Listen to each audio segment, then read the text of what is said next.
सुप्रभात बच्चों, मैं भावना आपकी हिंदी अध्यापिका। हम आपकी पाठ्य पुस्तक वितान का चैप्टर फर्स्ट सिल्वर वेडिंग पढ़ रहे थे। तो अब आज मैं आपको इसका पाठ का सार, जो हम सिल्वर वेडिंग का पाठ पढ़ रहे हैं, तो आपको कुछ तो मैंने आपको अच्छे से इनको समझा दिया था। थोड़ा सा और ये हमारा पार्ट रह गया है, जिसका मैं भाग 2 आपको क्लियर कर रही हूँ।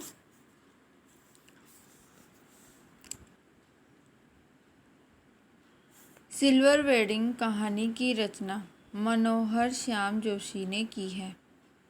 इस पाठ के माध्यम से पीढ़ी के अंतराल का मार्मिक चित्रण किया गया है। पीढ़ी का अंतराल कैसा?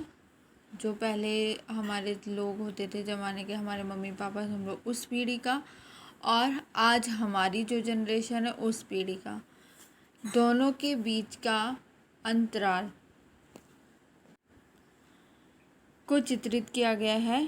उसके बारे में बताया गया है।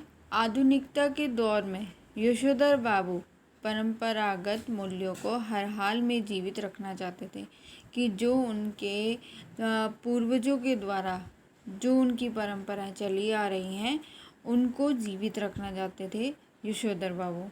उनका उसूल पसंद होना दफ्तर एवं घर के लोगों के लिए सरदर्द बन गया था। यशोधर बाबू को दिल्ली में अपने पाँव जमाने में कृष्णनंदा ने मदद की थी, अतः वह उसके आदर्श बन गए।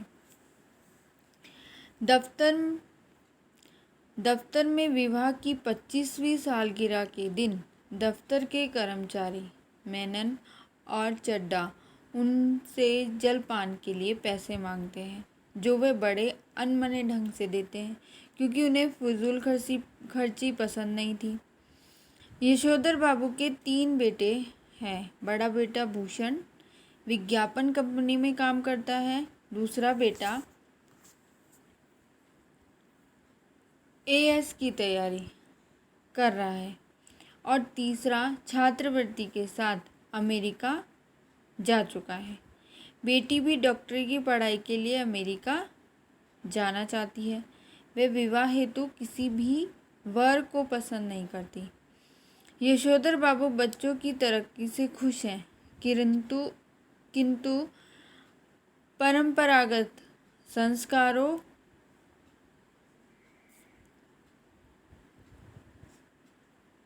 से अपने बच्चों से थोड़े से उदास हैं, क्योंकि जो उनके बच्चे हैं वो आज की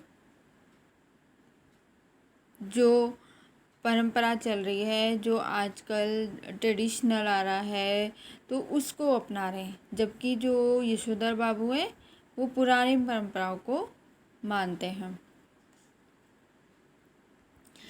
बाबू बच्चों की तरक्की से खुश है, किंतु परंपरागत संस्कारों के कारण वे दुविधा में हैं। उनकी पत्नी ने स्वयं को बच्चों की सोच में ढाल लिया है। आधुनिक ना होते हुए भी बच्चों के जोर देने पर वह मॉडर्न बन जाती हैं, मॉडर्न ज़माने की बन जाती हैं। आज के जो कल्चर्स हैं उन सबको अपना लेती हैं, लेकिन उनके पिताजी उस चीज़ को नहीं अपनाते। बच्चे घर पर सिल्वर वेडिंग की पार्टी रखते हैं, जो यशोधर बाबू के उसूलों के खिलाफ था। उनका बेटा उन्हें ड्रेसिंग गाउन भेंट करता है तथा सुबह दूध लेने जाते समय उसे ही पहनकर जाने को कहता है, जो उन्हें अच्छा नहीं लगता। बेटे का ज़रूरत से ज़्यादा तनख्वाह पाना, तनख्वाह की रकम स्वयं खर्च करना, उनसे किसी भी बात पर सलाह ना मांगना, दूध लाने का जिम्मा स्वयं ना लेना, उन्हें ड्रेसिंग गाउन पहनकर दूध ले जाने के बाद कहना, जैसे बातें यशोधर बाबू को बुरी लगती है। जीवन के इस मोड़ में वे स्वयं को अपने उसूलों में के साथ अकेला पाते हैं।